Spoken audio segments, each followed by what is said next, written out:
Well, the UK Home Secretary Shabana Mahmood has denied her plans to crack down on illegal migrants are racist, describing it as a moral mission. Under the new rules, people granted asylum in Britain will only be able to stay temporarily.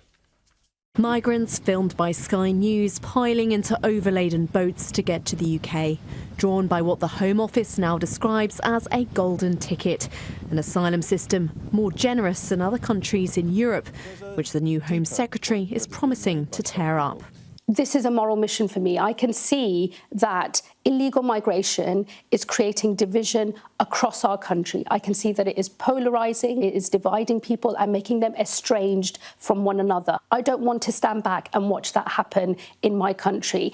What is happening with our illegal migration system is this is a broken system. Inspired by the success of Denmark's centre-left Prime Minister at reducing the number of asylum claims to a 40-year low without leaving the European Convention on Human Rights.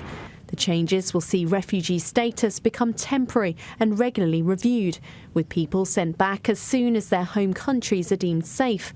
Currently, refugees typically receive indefinite leave to remain after 5 years. Now they'll have to wait 20 before they can apply, though they may be able to reduce that through work or study.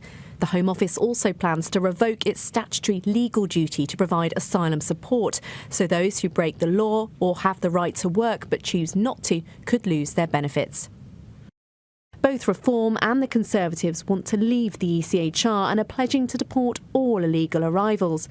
They don't exactly disagree with today's announcements, but are sceptical of the government's ability to deliver. What the government has announced, I think, is a combination of very small steps in the right direction, with a few gimmicks as well. Reform say the government's approach doesn't go far enough. The only way to stop this madness, the only way to actually have a border is to leave the ECHR, derogate from every international treaty that stops deportations from happening, and then not just stop the boats, but deport everyone who is in this country illegally.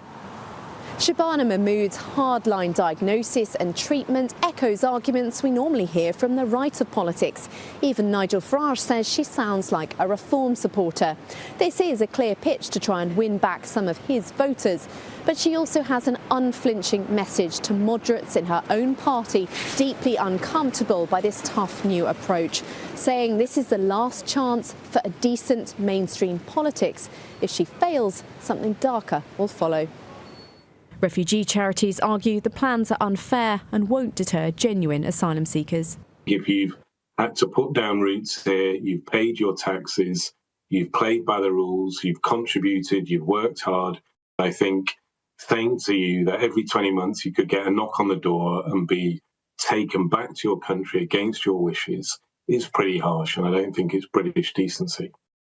After a week of political chaos, the government hopes Shabana Mahmood's confident approach will get them back on the front foot. But voters have heard many promises on illegal migration. She doesn't have long to deliver. Amanda Akas, Sky News, Westminster.